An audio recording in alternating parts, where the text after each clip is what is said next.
The alarm screamed through my skull. Before I even opened my eyes, red lights flashed across the metal walls of my bunk. My hand was already on my rifle. Before my brain finished waking up, 20 years of training does that to you. You move first, then you think. I rolled out of the bunk and slammed my palm against the wall panel. A voice crackled through the speakers, fast and sharp. All human personnel report to deck 7. This is not a drill. Repeat, this is not a drill. My name is Marcus Hale. I'm a sergeant in what the Galactic Coalition calls their Tier 3 Human Combat Division. That's their polite way of saying we are the last option on a very long list. For 40 years since humans joined the Coalition, we have been told we are too emotional, too fragile, too wild for real war.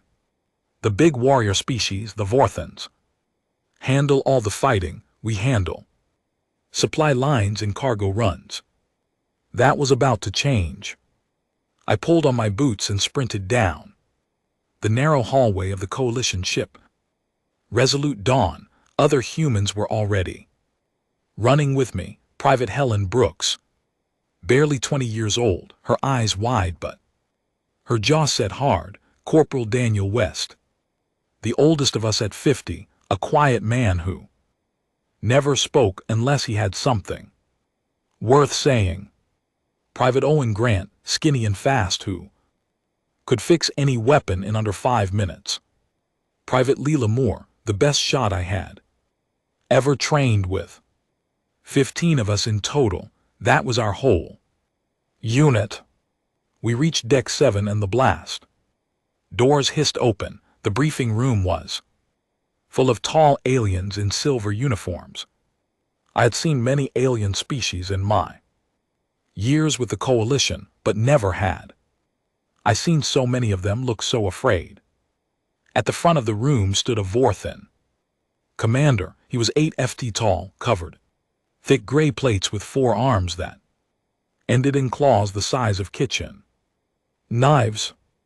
The Vorthons are the greatest warriors in the known galaxy. They have never lost a war. They fight with honor and rules in beautiful formations that they have perfected over 10,000 years. This Vorthon commander looked like he was about to be sick, if Vorthons could even do that. Human soldiers, he said, his deep voice shaking in a way I had never heard before. The Krellborn have broken through the outer rim defense. The room went silent. I felt my stomach drop. The Krellborn. Everyone in the galaxy knew that name, even though no one had ever seen one up close and lived. They were not from our galaxy. They came from somewhere far beyond the edge of known space. They were insects, but not the small kind. Each one was the size of a horse with 6 legs and jaws that could bite through metal. They did not talk. They did not negotiate. They ate everything they found, and then they moved on to find more. 3 Vorthon fleets have been lost in 7 days, the commander continued. We cannot stop them. The Council has decided to deploy the Human Division to the mining colony on Karsh 9. Krellborn have landed there. Your mission is to hold the colony until reinforcements arrive. I looked at the other humans in the room. They looked at me. I was the senior sergeant. This was my call, even though the Vorthon thought he was in charge. How many Krellborn on the ground? I asked. The commander hesitated. Our scans show approximately 12,000. And how many of us are being sent? 150 human soldiers. We could not spare more. 12,000 against 150. The math was not good. It was not good at all. A Vorthan fleet of 10,000 trained warriors had been wiped out trying to hold a similar colony just 3 days ago. And now they were sending 150 of us with our simple rifles and our thin armor to do what those giant warriors could not. I should have been afraid. I was afraid. Somewhere deep inside, but I was also something else, something I could feel, building in my chest, warm and strange. I was angry. The coalition had spent 40 years telling us we were not good enough. They had laughed at our history. They had called our species violent and backward, and now when their own greatest warriors had failed, they were sending us to die, so they would not have to. I looked at Helen Brooks. She was barely older than my own daughter had been when I lost her 10 years ago in the war on Mars. Helen would never come home if I did not figure out how to keep her alive. Then I looked at the Vorthan commander, and I smiled. "We accept the mission," I said. The commander blinked his 4 eyes in surprise. "You have not even heard the full briefing. There is no expectation of survival. This is a delay operation. Only, you are meant to slow them down." "I heard you the first time," I said. "We accept. When do we drop?" 6 hours. Then get out of my way. My soldiers need to prepare." I walked past him and my unit followed me. We moved through the halls of the great coalition ship, past aliens who stared at us like we were ghosts. Already, word was spreading fast. The humans had accepted the mission. The humans were going to die on Karsh 9. Let them talk, I thought. In the equipment bay, I gathered my 15 soldiers around a metal table. I pulled out a map of Karsh 9 and spread it flat. "Listen to me carefully," I said. "Vorthans tried to fight the Krellborn. With rules, they tried to fight them. With honor, they tried to line up in nice formations and meet them in the open. That is why the Vorthans are dead. And we are the ones standing here." I tapped the map with my finger. "We are not going to fight like that. We are going to fight like humans. Do you understand what I am saying?" Corporal Daniel West nodded slowly. He was old enough to remember the wars back on Earth. He knew what I meant. "Private Grant," I said, "I want you to pull every piece of mining equipment from the cargo hold, explosive drills, heavy cutters, anything that can be turned into something useful. You have 5 hours. "Yes, Sergeant." "Private Moore, you are going to set up firing positions on every tall building in that colony. I want you to know every window, every rooftop, every blind spot. When the Krellborn come, they will not see where the shots are coming from."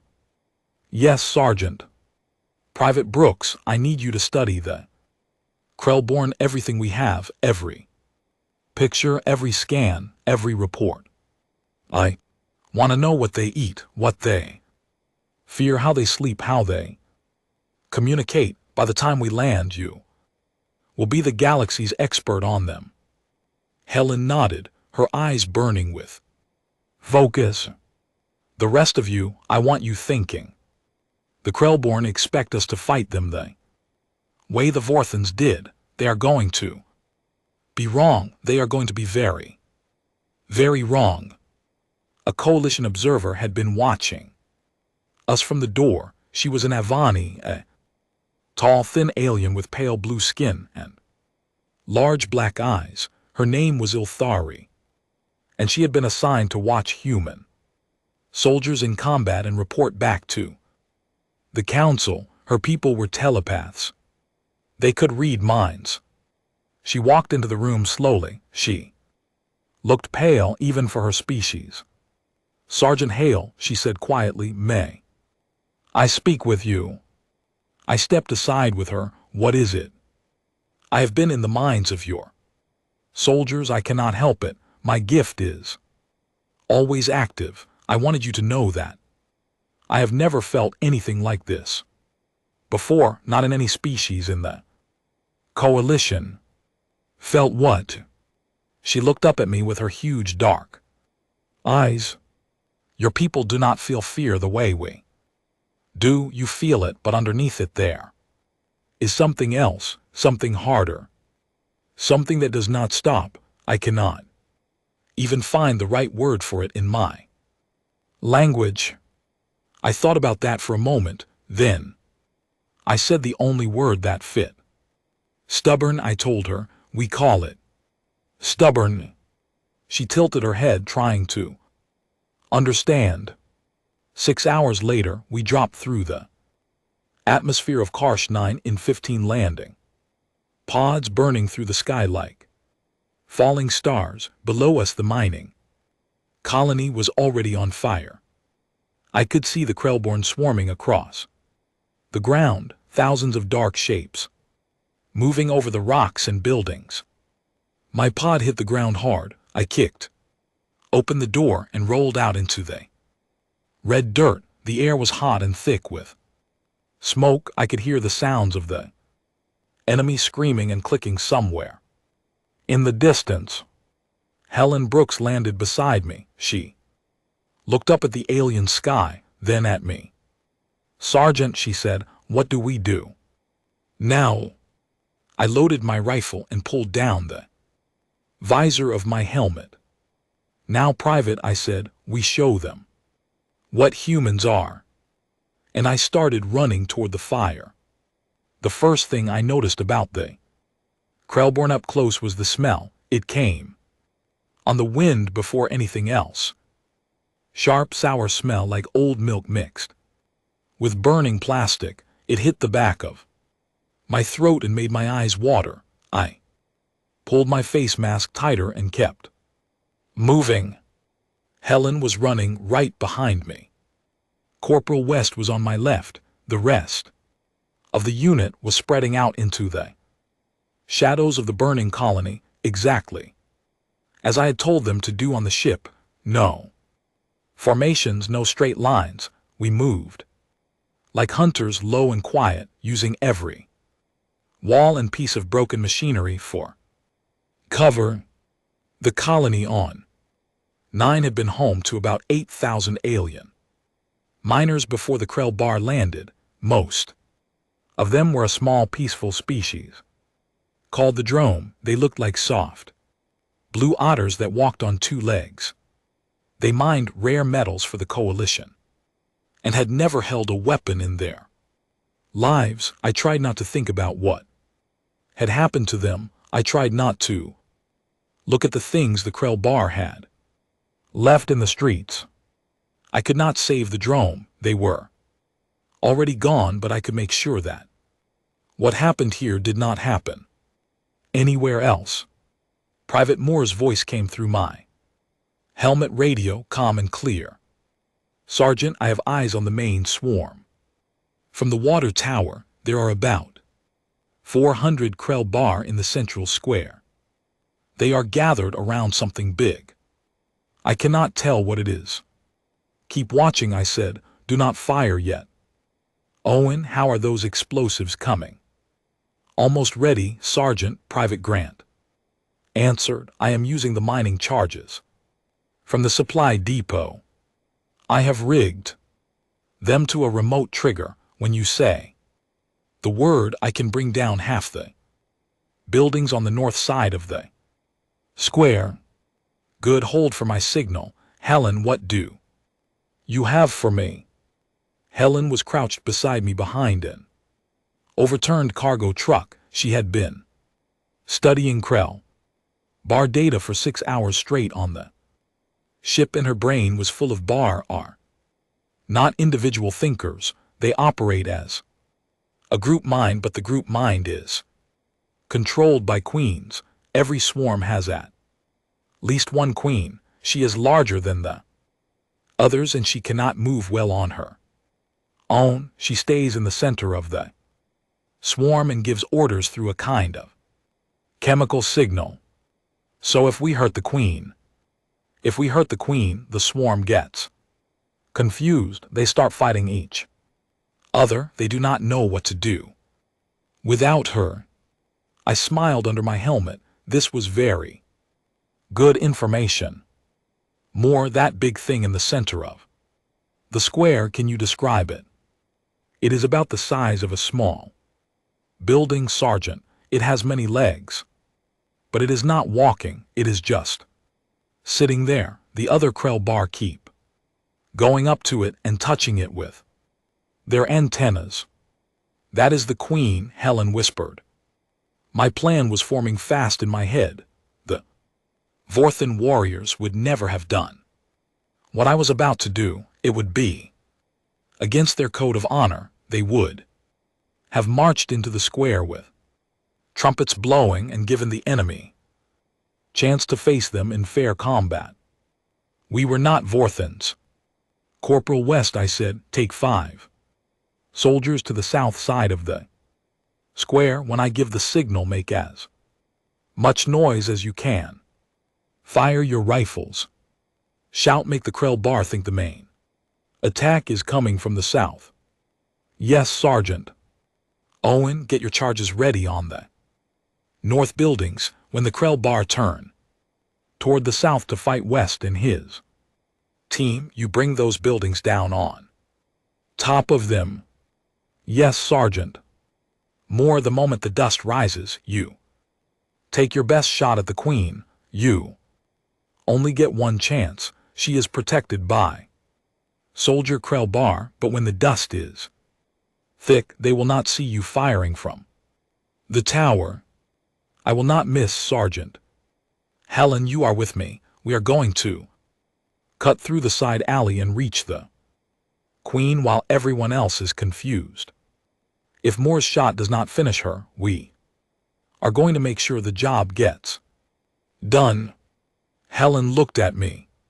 I could see the fear in her eyes, but I could also see that other thing, the thing Elthari had tried to name on the ship, that stubborn thing, that human thing. Let's go, she said. I gave the signal. Corporal West opened fire from the south. His team made enough noise for 100 soldiers. The Krellbar swarm hissed and clicked and surged toward the sound, exactly like I had hoped they would. Then Private Grant's charges went off.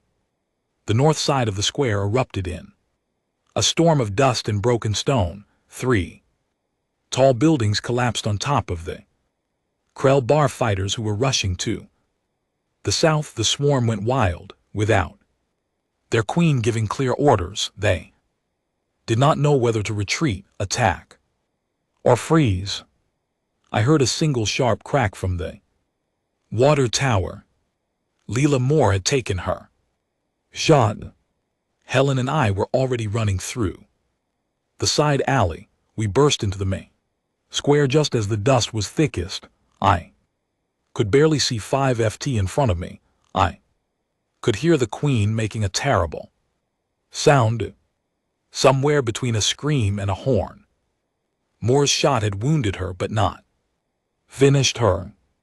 The queen was massive up close. Her body was the size of a small truck, and her long antennas were thrashing in pain. 6 or 7 soldier Krellbar were gathered around her trying to protect her. They saw me coming through the dust and turned to face me.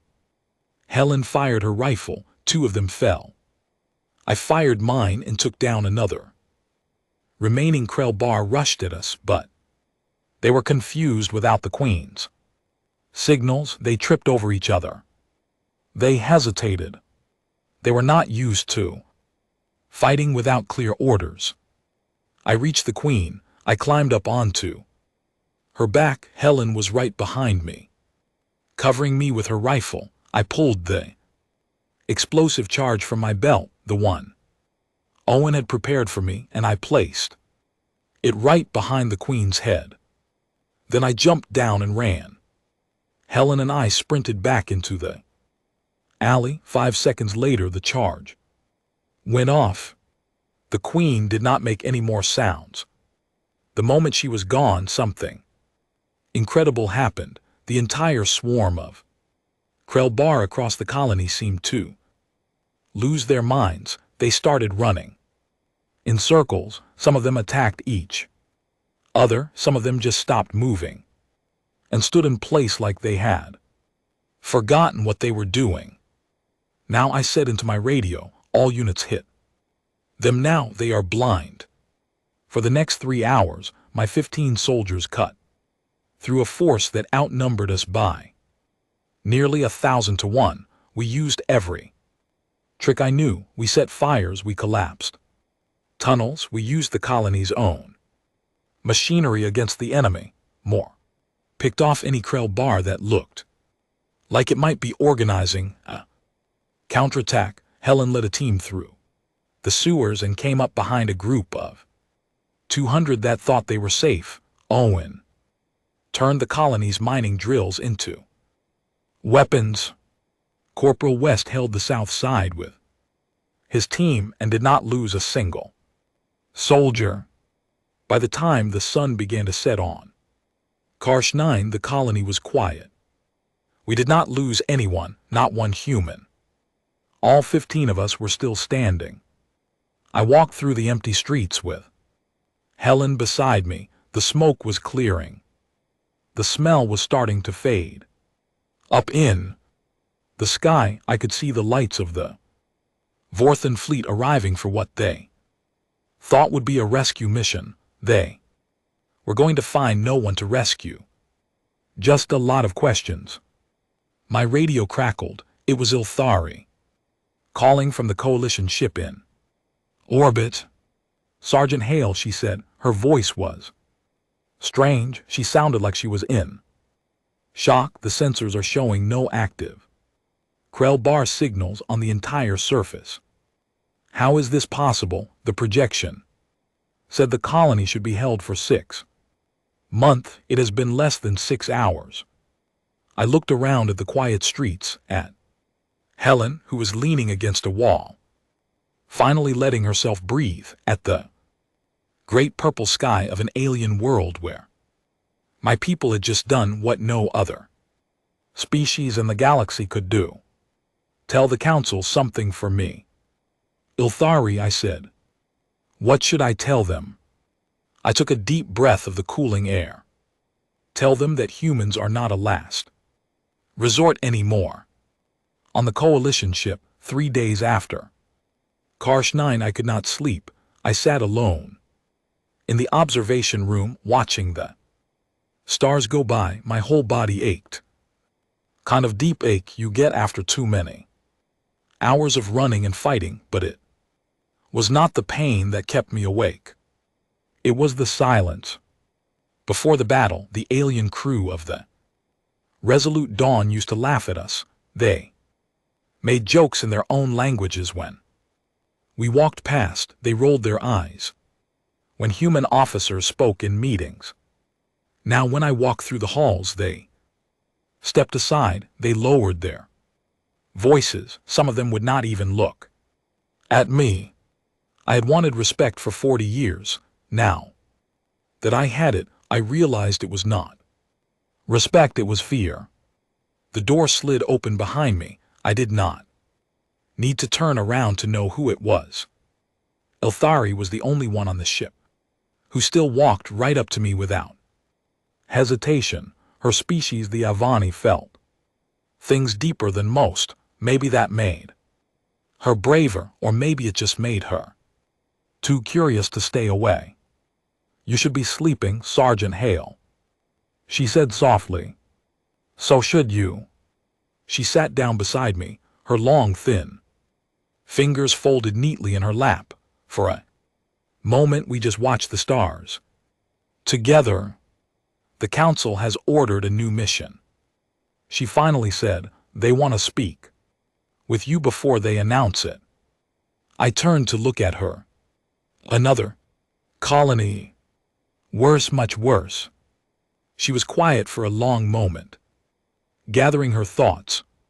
A full Krellbar hive has been detected On the moon of Drethvar, it is not a small scouting force like the one you fought on Karsh 9. This is a true hive.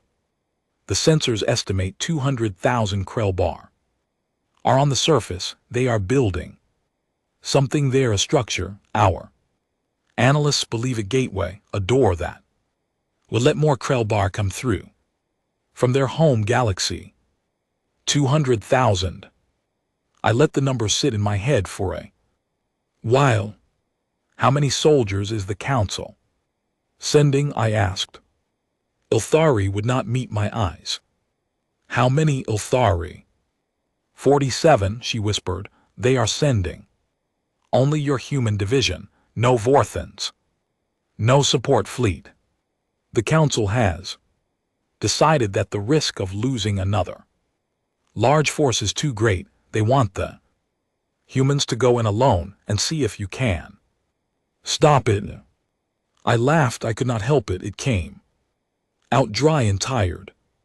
They want us to die quietly, I said, so they do not have to explain to their people why they lost more warriors. They believe you cannot win. They have already written the official notice of loss. They plan to release it the day after you land. That was the part that should have made me angry, but I was too tired to be angry. I was something else instead. I was focused. When do we leave? In 12 hours, Sergeant. There is something else you should know. I have requested permission to come with you. I looked at her sharply. Absolutely not. It is already approved. The council agreed because they believe no one will return. They did not see any reason to refuse me. Ilthari, you are not a soldier. You are a diplomat. You will not survive one day down there. Her dark eyes met mine, and for the first time I saw something in them that I had never expected to see in an Avani. A kind of quiet steel. I have been inside the minds of your people, Sergeant. I have felt what your species feels when there is no hope left. I need to see it with my own eyes. I need to understand what you are. My people have lived in peace for 10,000 years, and in 10,000 years we have never produced anything like you. I cannot write my report from a safe ship in orbit, not this time. I wanted to argue with her. I wanted to tell her she was being foolish, but I could see it would not matter. She had decided. Then stay close to me, I said, and do exactly what I tell you. She nodded. 12 hours later, we dropped onto Drethvar. The moon was cold and gray. A thin layer of ice covered everything. The sky was dark purple with the huge red planet of Drethvar filling half of it. Above us, it would have been beautiful if the ground below had not been crawling with enemies. We landed in a deep crater on the north side of the moon, about 30 miles from the main Krellbar hive. The plan was simple, not easy, but simple. We could not fight 200,000 enemies in the open. We could not call for help, so we were going to become ghosts. I gathered my 47 soldiers in the crater. The cold air turned our breath into white clouds. Ilthari stood at the back, wrapped in a thermal cloak, trying not to shiver. Listen carefully, I said. We are not here to hold this moon. We are here to break their gateway, nothing else matters. We hide by day, we move by night. We do not engage the main swarm unless we have no other choice. Every fight we pick is a fight we choose on our terms at the right time.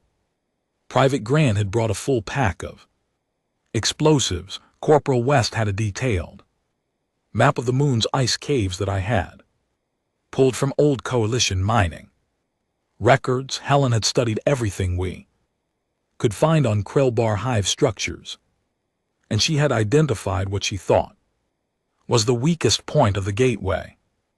Moore had a long rifle that could hit a target from 2 miles away. Ilthari watched us work. I could see her writing notes in a small device. "You are all so calm," she said quietly. "How are you so calm?" Helen Brooks looked at her and gave a tired smile. "We are not calm, Miss Ilthari. We are just used to being scared. After a while, fear becomes a normal part of the day. You snorts learn to work around it the same way you work around a bad nay." Ilthari blinked. She wrote that down. Her notes. For the next 6 days, we played the longest hunting game of my life. We moved through the ice caves at night, cutting new paths with our lasers, avoiding the main Krellbar patrols. We ate our cold rations in the dark. We slept in shifts of 90 minutes at a time. When we spotted small groups of Krellbar scouts, we let them pass if we could and removed them quietly if we could not. We left no tracks. We made no sounds. For 6 days, 200,000 enemies had no idea that 47 humans were walking right under their feet. On the 3rd day, we lost our first soldier. His name was Private Oliver Grant. He, Snorts, was the younger brother of Owen Grant, our explosives expert. Oliver had been in the unit for only 2 years. He was quiet and kind, and he loved drawing pictures of the planets we visited. Krellbar scout surprised him at the mouth of a cave. He fought back and took the scout down, but he was hurt badly. He did not survive the night.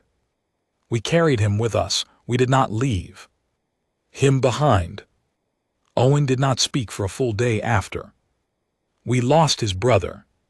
He just worked. He built more explosives. He checked every charge twice. When he finally spoke, it was to me in the cold dark of a cave, while everyone else was sleeping. "Sergeant," he said, "when we reach the gateway, I want to be the one who sets the main charge." I looked at him for a long time. I understood what he was really saying. He was telling me that if something went wrong, if one of us had to stay behind and make sure the charge went off, he wanted it to be him. "We will see," I said, "one step at a time." Ilthari was becoming a different person.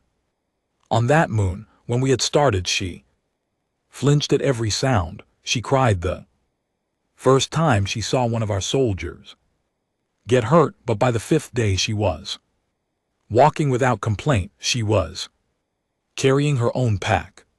She was helping Helen clean weapons. One night she sat beside me while I was eating a piece of cold protein. The stars above us were very bright. "I understand now," she said. "Understand what?" "Why your species terrifies the Council. At first, I thought it was because you are good at fighting, but that is not the real reason. There are many species in the galaxy who are strong. The Vorthans are stronger than you. Kelto are faster. The Dran have harder shells." She paused, searching for the right words. "The reason your species frightens us is because you do not stop. You do not break. When the Vorthans lost their fleets, they asked the Council for permission to retreat. They did what was logical. They accepted the loss, but your people never even considered retreating. It did not enter your minds. Not once, not even when the numbers were impossible."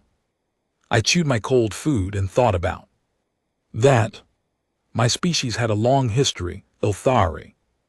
A long, hard history. We spent most of our time on Earth trying to survive. Things that wanted to eat us, or things that wanted to take our land, or even just the weather.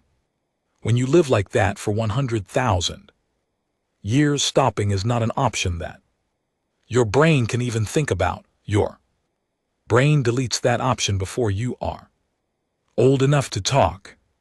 She nodded slowly. She was writing everything down. On the 6th day, I continued, we will reach the gateway, and we are going to break it, not because we are sure we will win. We are not sure of anything. We are going to break it because the alternative is to let the Krellbar through, and that is a worse idea than dying. That is the whole secret of my people right there. We compare the options and we pick the one that is slightly less terrible, and then we do it. She was quiet for a long time. I'm afraid to die on this moon, she finally whispered. I know, I said. We are too. Welcome to being human. You will get used to it.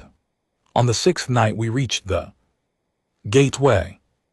It was a huge structure, a tower of black material that rose up out of the ice, twisting like a horn. Around it, the main body of the Krellbar hive was gathered. We could see the queen at the base of the tower, larger than the one on Karsh 9, surrounded by tens of thousands of soldier Krellbar. The gateway was not finished yet, but Helen said it was only days away from being active. We were not going to get past the swarm. Not 47 against so many. That was never the plan. The plan was to go under them.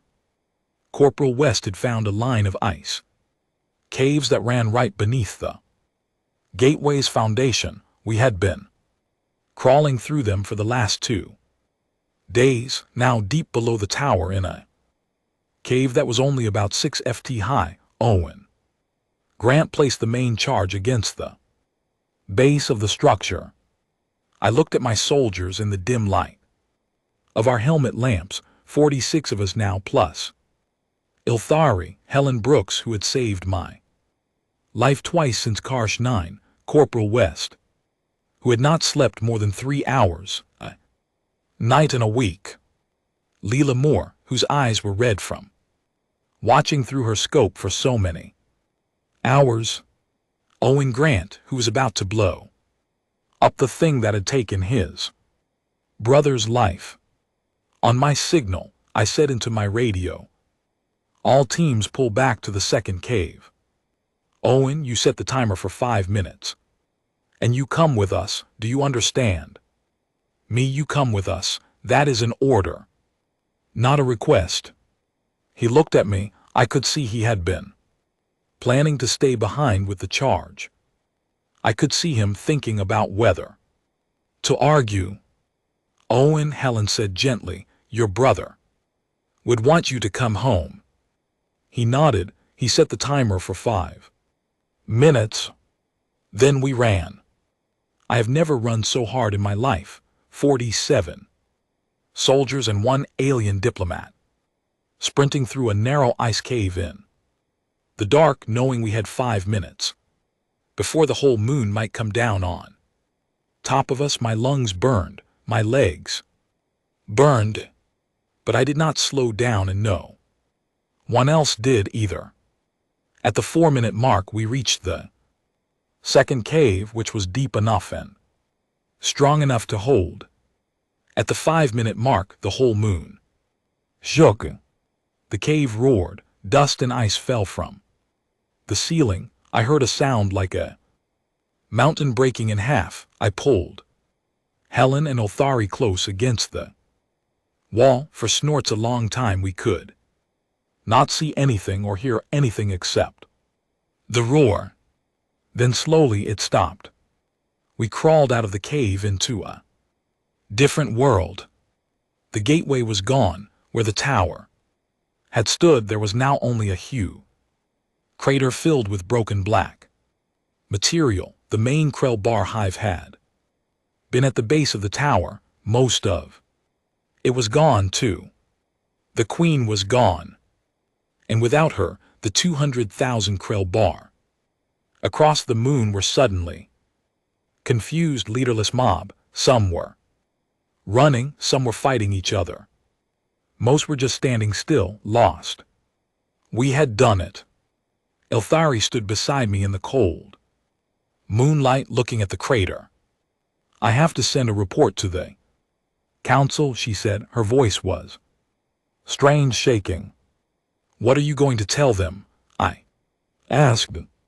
She turned to look at me. Her dark eyes were full of something I could not name. I am going to tell them the truth.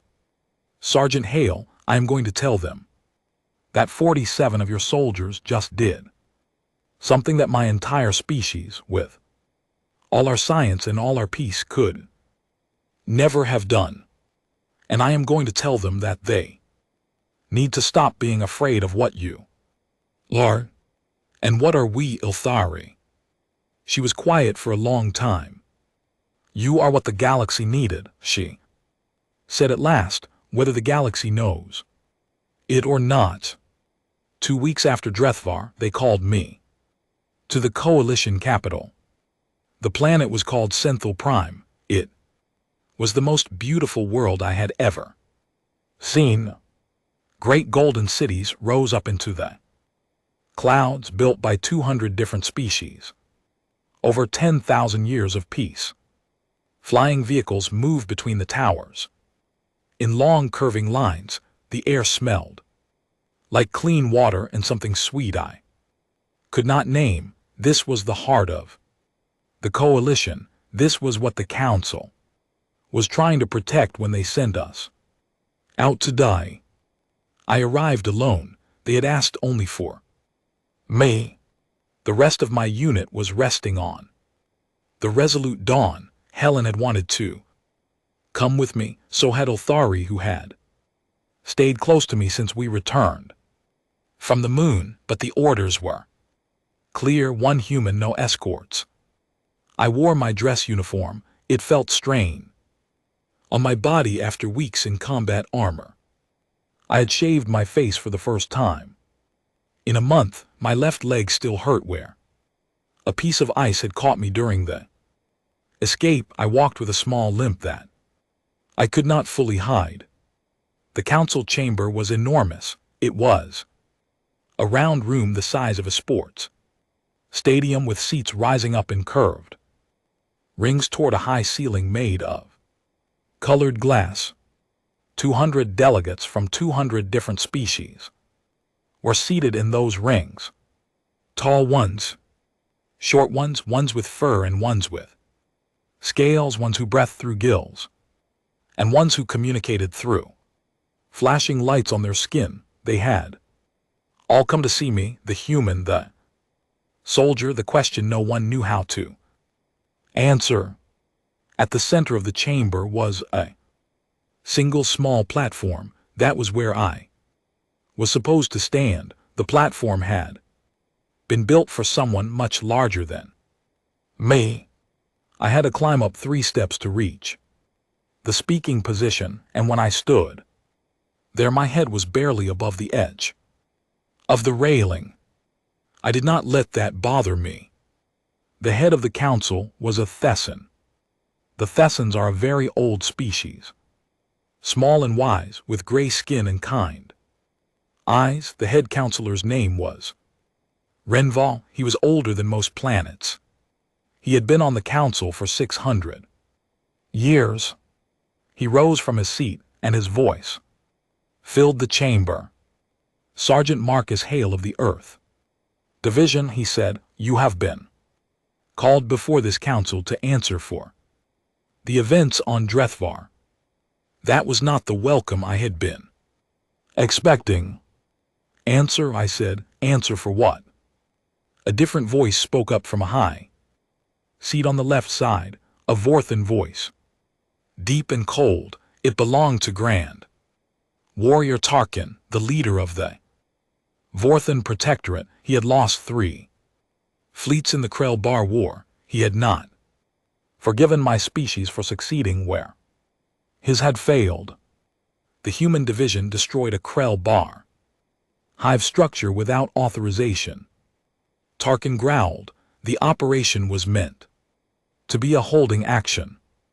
Instead, you committed acts that the Council never approved. You used methods that are outside of every rule of war we have.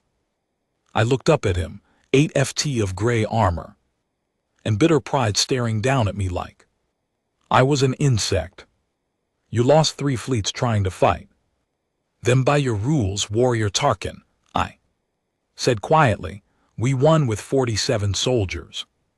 I am not sure which of us should be answering questions today. A ripple of sound went through the chamber. Whispers, clicks. One species on the upper ring made a sound like soft laughter. Another made a sound like horror. Counselor Renval raised his hand for silence. Sergeant Hale, he said, this is not a trial, but there are serious concerns. The delegates of many species have asked me questions that I cannot answer. They want to know what your species is. They want to know if humans can be trusted in the long peace of our coalition. Several delegations have asked that humanity be restricted from combat roles permanently. Some have asked for more serious actions. What kind of more serious actions? I asked. Renval hesitated. Some have suggested that humanity be placed under observation and limited travel restrictions. A very small group has even asked that humanity be removed from the coalition entirely. I felt something cold move through my chest. 40 years of trying to be accepted, 40 years of our people working in the lowest jobs, taking the worst assignments, smiling through the insults, building friendships with species that barely saw us as equals. And now, when we had saved them, they wanted to throw us out. I took a deep breath. I looked around at the 200 species staring down at me. I thought about Helen Brooks sleeping in her bunk back on the ship. I thought about Oliver Grant, who we had buried on the cold moon of Drethvar. I thought about all the humans before me who had carried their people forward through every hard century of our history on Earth. I was not going to let them send us away. Counselor Renval, I said, may I speak freely to the Council? You may. Then please listen carefully, because I am only going to say this once.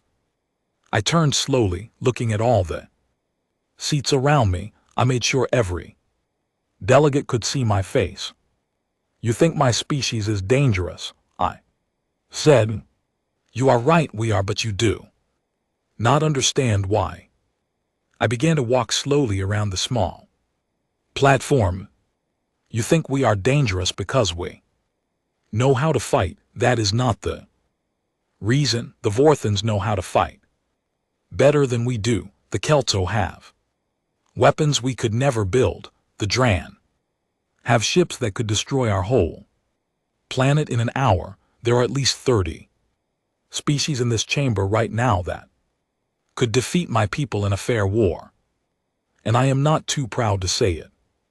I stopped and looked up at Tarkin. So we do not fight fair wars. The chamber went quiet again. I continued walking.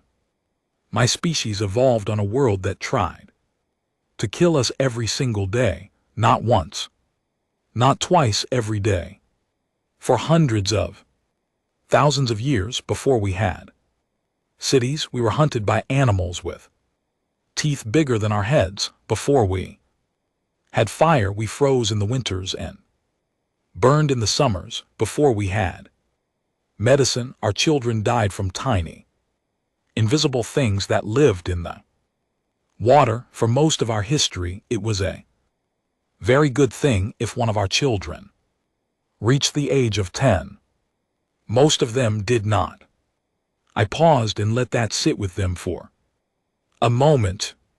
Our planet threw every kind of pain at us, and we did not die. We kept going. We buried our families and we kept going. We lost our homes and we built new ones. We forgot things and we learned them again. We invented stories to explain why we should keep going, and when those stories stopped working, we invented new ones. That is what we did. For thousands of years, that is how we became what we are. Elthari was watching me from a seat near the back of the chamber. I had not noticed her before. I could see her taking notes. Even now, she had gotten permission to attend as a witness. Our eyes met for a moment, and she gave me a small nod. I kept going. When we finally got smart enough to build spaceships, you might think we had outgrown that hard history. We had not, because the hard history was inside us. By then it was in our bones. It was in the shape of our minds. We do not know how to stop. We do not know how to give up. A human child learns to walk by falling. We fall and we stand up, and we fall and we stand up until we can walk. Nobody ever teaches us to stop falling. We just fall until we learn. That is the whole story of my species. Right there, we fall until we learn. I looked up at the glass ceiling. The colors of the sunset were starting to come through. The Vorthons fight by honor, I said. They lose by honor too. When they cannot win, they retreat with dignity.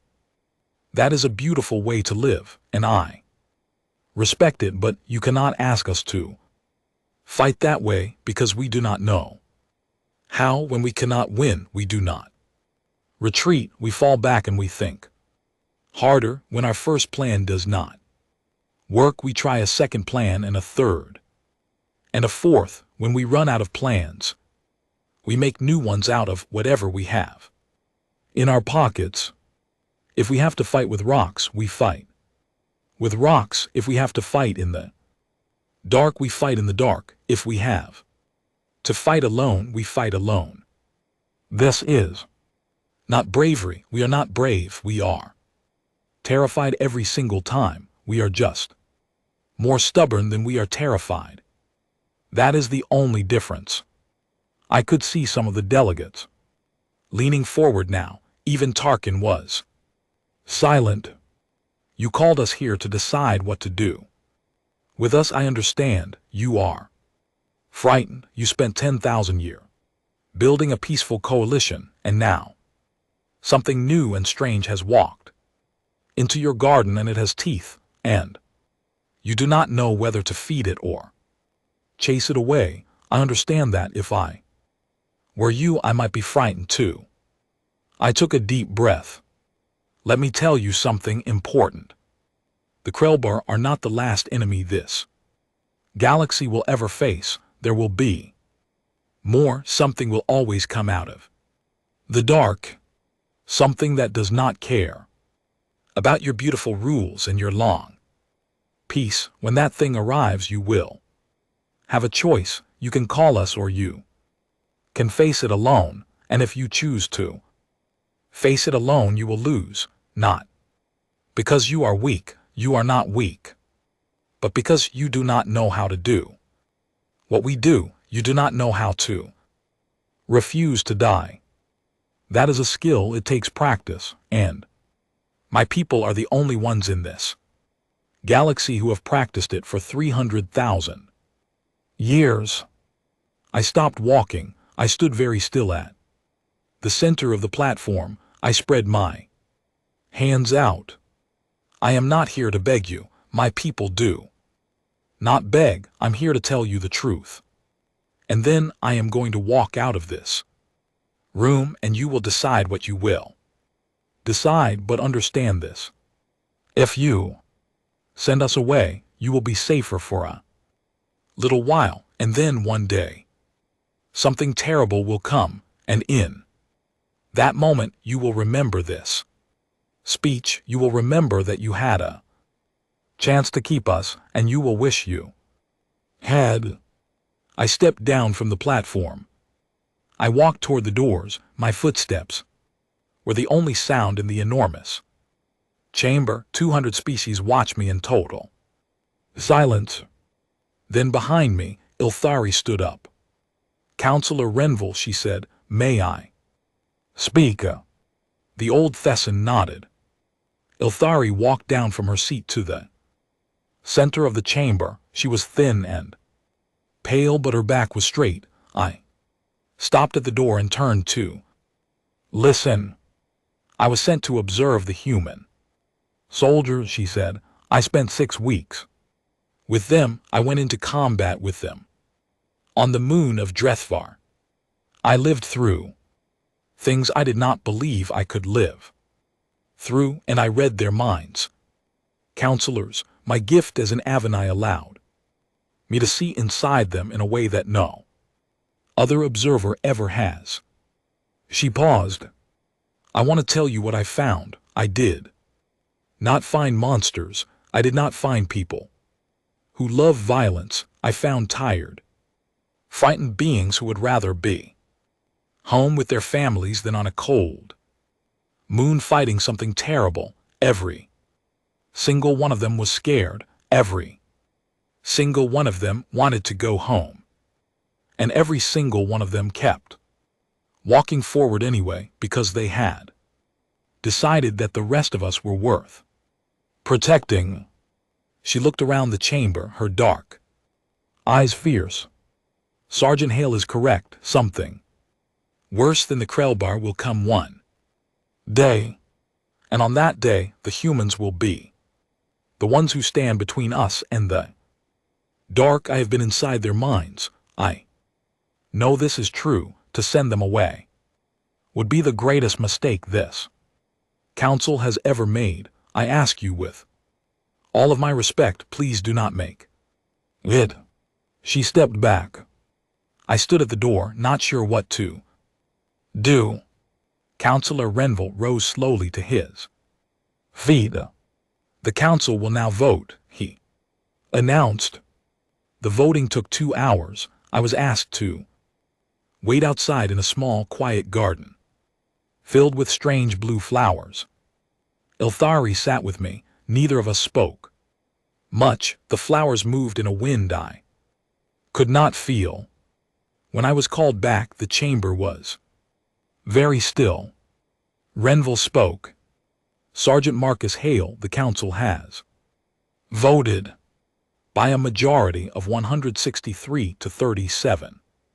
Humanity will remain a full member of the Galactic Coalition. Furthermore, a new classification has been created for your species, which no other species has ever held. From this day forward, humans will be known as Apex Auxiliary. You will be called upon only in matters of galactic emergency. You will have full autonomy in your operations. You will be trusted and you will be feared.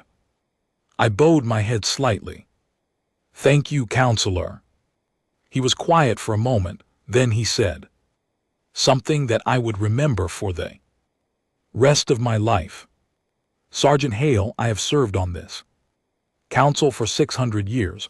I have seen many species come through these doors. I have never seen one like yours.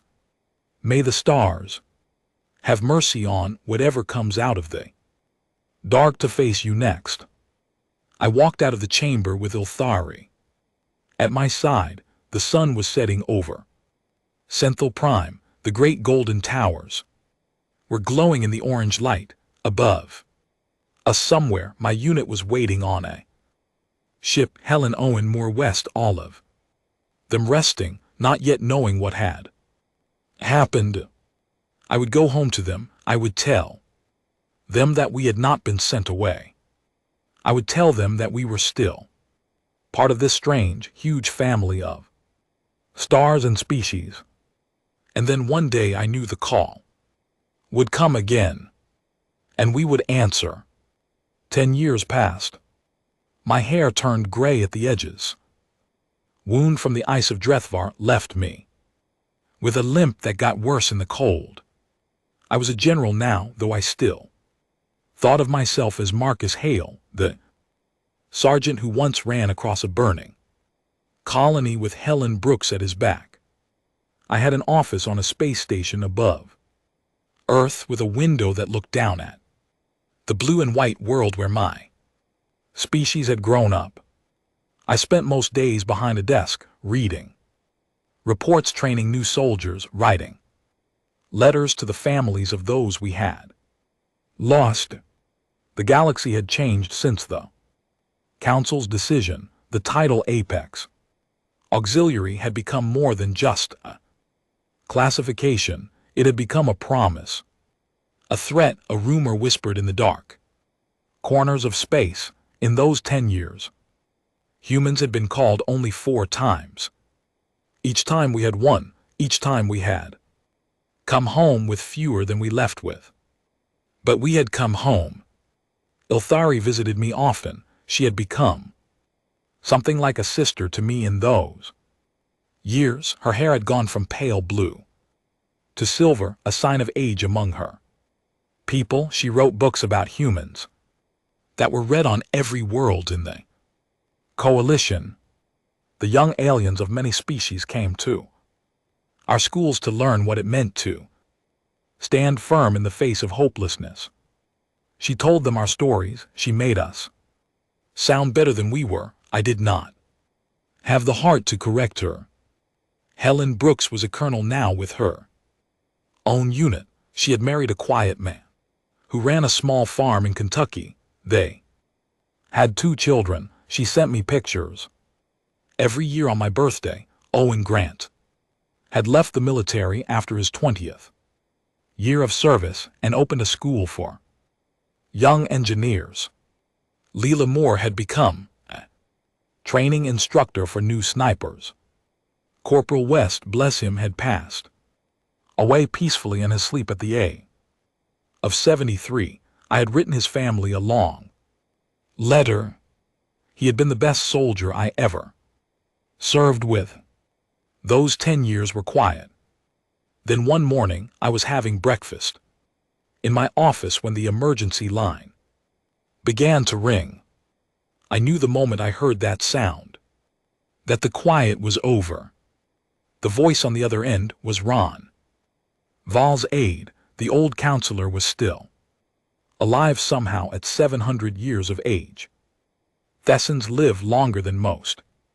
General Hale, the aide, said, "The counselor is requesting your immediate presence at an emergency coalition session. A new threat has been detected. We need you." What kind of threat? The kind we have never seen before. Sir, please come quickly. I was on a fast transport within the hour. I did not even finish my breakfast. The council chamber was more crowded than I had ever seen it. Every seat was full. The air in the room felt tight. Like the moment before a storm, I noticed that many delegates were not looking at each other. They were looking at the floor. They were looking at their hands. I had seen that look before. It was the look of people who had been told something terrible and were trying not to cry in public. Ron Val rose when I entered. He looked tired. For the first time in all the years I had known him, he looked afraid. General Hale, thank you for coming so quickly. Please join us. I took my seat at the front in the area reserved for military leaders. I nodded to Ilthari, who was in her usual spot. A young Thessan came forward and projected a large image above the chamber. It was a map of the galaxy. One region of space near the edge of the outer rim was glowing red. 3 days ago, the young Thessan said, sensors detected a large object moving into our galaxy from the space between galaxies. The object was not a ship in any way we understand. It is the size of a small moon. It is made of a material we cannot identify. It is traveling faster than our physics says should be possible, and it is heading directly for the core Worlds of the Coalition. The map zoomed in. I could see the object now. It was dark, almost black. And it was shaped like nothing I had ever seen. It had no engines. It had no wings. It simply moved like a thought through the empty space between stars. We have attempted communication, the Thesson continued. There has been no response. We have attempted scans. Object reflects back nothing. It absorbs light. It absorbs energy. Our best weapons have no effect on it. 3 Vorthan probes were destroyed the moment they came within range. I leaned forward in my seat. How long? Until it reaches the core. 4 weeks, General. 4 weeks to the center of the galaxy, to the capital worlds, to the homes of every species in the Coalition. Ron Val stood again. Every military option we have tried in the last 3 days has failed. The object does not respond to our presence. It does not change course. It does not attack us, but it does not respond to anything either. We have studied it and we believe it is some kind of probe, but a probe for what we do not know. What we do know is that if it reaches the core of the galaxy, something very bad will happen. Our scientists estimate a 98% chance that this will be an event from which our coalition cannot recover. He turned to look at me.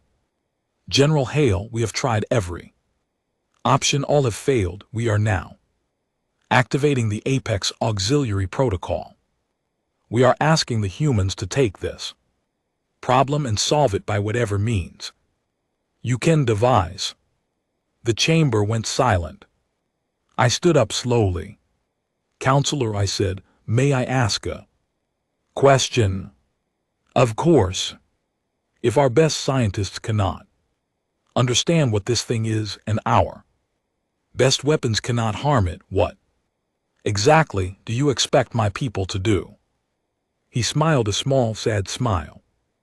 General, I have known your people for a long time now. I stopped expecting things from you a long time ago. I simply watch to see what you will do. You always surprise me. I hope you surprise me again. I nodded. I sat back down. My mind was already working. 3 days later, I was on a ship, heading for the object. I had 300 human soldiers with me. Helen Brooks was my second in command. She had left her farm, kissed her children, told her husband she would come home, and joined me without hesitation. Owen Grant had come out of retirement to lead our engineering division. We had brought scientists, not just soldiers. We had brought experts on everything, from ancient languages to strain materials. We had brought everything we could think of because we did not know what to face. Elthari was with me as she always was. Now her silver hair caught the light as she sat beside me in the command center. She was old, but her eyes were still sharp. She was still writing things down. What are you thinking, Marcus? She asked me. I am thinking, I said slowly, that maybe we have been asking the wrong questions. Everyone keeps asking what this thing is. Nobody has asked what it wants. She tilted her head. And what do you think it wants? I do not know, but I know that things travel through space for reasons, even strange things, even things we do not understand. If it were meant to destroy us, it would have started destroying us. Already it has not, so it is here for some other reason, something it is looking for, something it is trying to find. On the 9th day of our journey, we came within visual range of the object. Up close, it was more than a little frightening. It was the size of a small moon, just as the reports had said, but Its shape was strange in a way that made my eyes hurt. It seemed to shift slightly every time I looked away and looked back, as if it were not entirely there. Its surface was black, but not the black of space. It was a deeper black, a black that looked like nothing at all. I made a decision that I had been thinking about for the entire journey. "I am going aboard," I said.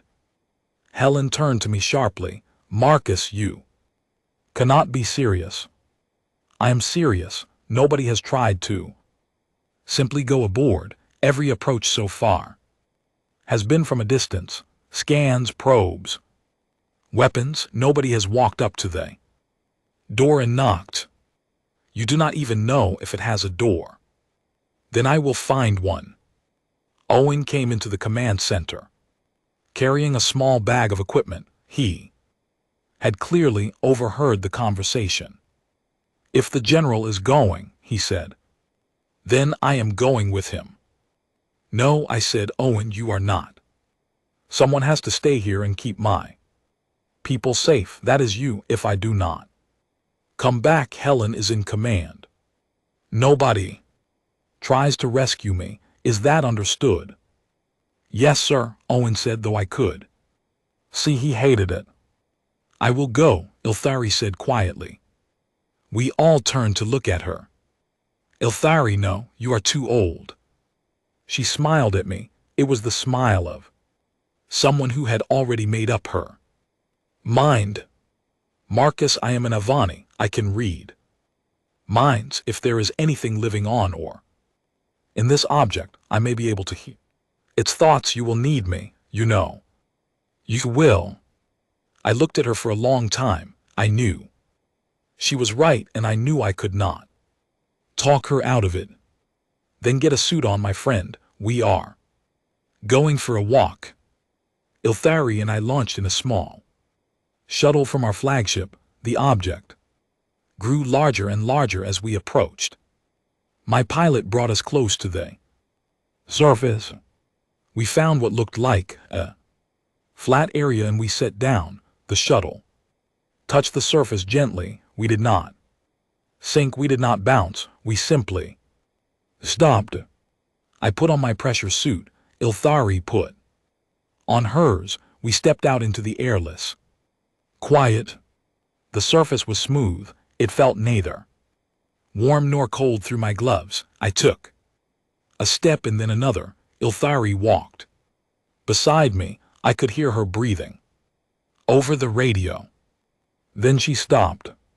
"Marcus," she whispered, "I can hear something." "What is it?"